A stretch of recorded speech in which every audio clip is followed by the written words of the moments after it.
Sveiki, sveiki mano mėlyjeji. Vėlgi kalbuosi, mąstau, bendrauju su jumis. Šiandieną noriu pakalbėti apie 10 taisyklių. 10 taisyklių, kaip būti tikru žmogumi. Ar tai paprasta, ar tai lengva? Tai nėra paprasta, tai nėra lengva. Tačiau iš kitos pusės tai labai viskas paprasta. Pirmoji taisyklė. Priimkite savo kūną. Mes gauname savo kūną ne tam, kad mes jį peiktumėme, mes su juo nebendrautumėm, mes ignoruotumėm jo poreikius. Netgi kūne yra toksai poreikis, kai jūs norite gerti, bet jūs prisivalgote. Net neatskiriame, kada mes norime gerti, kada mes norime valgyti. Mes patys visiškai savęs nepažįstame. Mes norėdami užmušti savo kūniškus jausmus, kurie mums duoda patį didžiausią augimą, mes juos užpilame alkoholiu, užrūkome įvairiausiais dalykais, kad tik tai nejaustumėme savo tikrų kūno poreikių. Tai pirma taisyklė.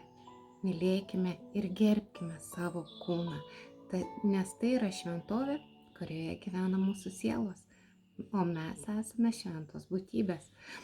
Antra, visi galvojame, kad kas tas gyvenimas, kaip čia tas gyvenimas sudėtas, o jis sudėtas paprastai. Gyvenimas tai yra mokykla. Visą gyvenimą teks mokytis.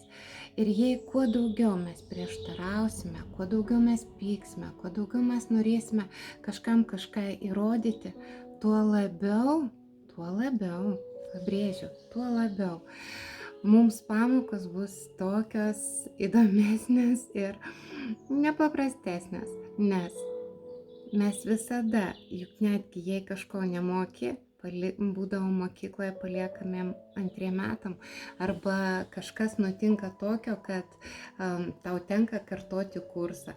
Tai atminkim, mokytis teks visą gyvenimą. Trečia taisyklė. Mes dažniausiai ko bijome? Kodėl mes nenorime priimti kažkokių sprendimų? Mes galvojame, kad prieimę tam tikrą sprendimą, mes galime suklysti. Ups. Klaidos nėra. Yra tik tavo patirtis. Ir jeigu tu priimi tai kaip klaidą, aš nebegaliu, man vėl nepasiseks, man bus labai blogai, taip ir bus. Visata labai paprasta. Jinai turi vieną paprastą dalyką. Ta, kad tu kalbi, jinai materializuoja. Manau, kad puikiai žinote posakį apie angelą, kuris stovi už žmogaus, toks didelis, galingas, turi didžiulę žmogaus gyvenimo knygą ir joje jis įrašo: nenoriu gyventi, neįdomu, niek pinigų nėra. Angelas žiūri žmogų, linguoja galvą ir sako: ir vakar tas pats buvo, ir užvakar tas pats buvo, ir šiandien tas pats.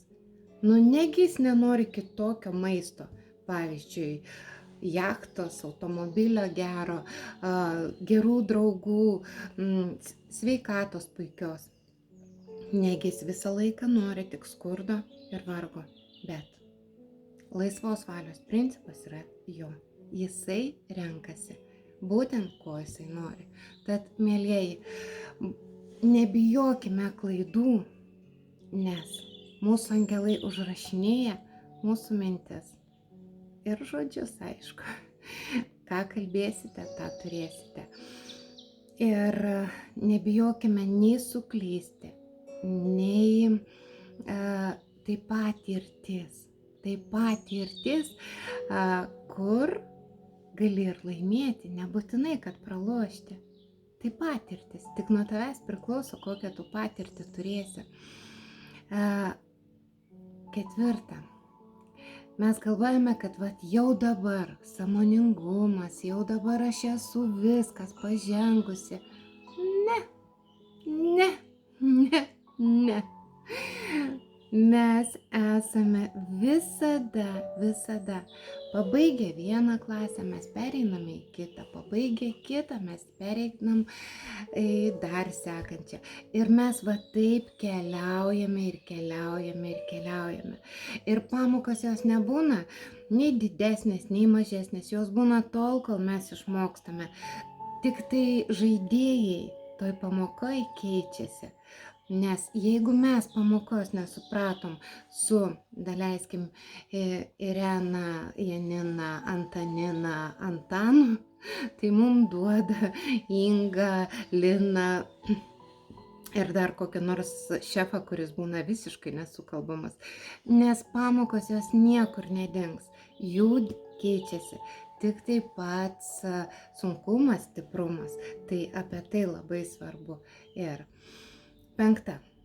penktoji yra neteiskite. Norint būti paprastu gerų žmogumi, mes greitai nuteisime. Jis man to nedavė, jis man to nepadarė, jis man pažadėjo, nepadarė. O iš kur jūs žinot, kodėl jis to nepadarė? Gal jam Dievas neleidžia?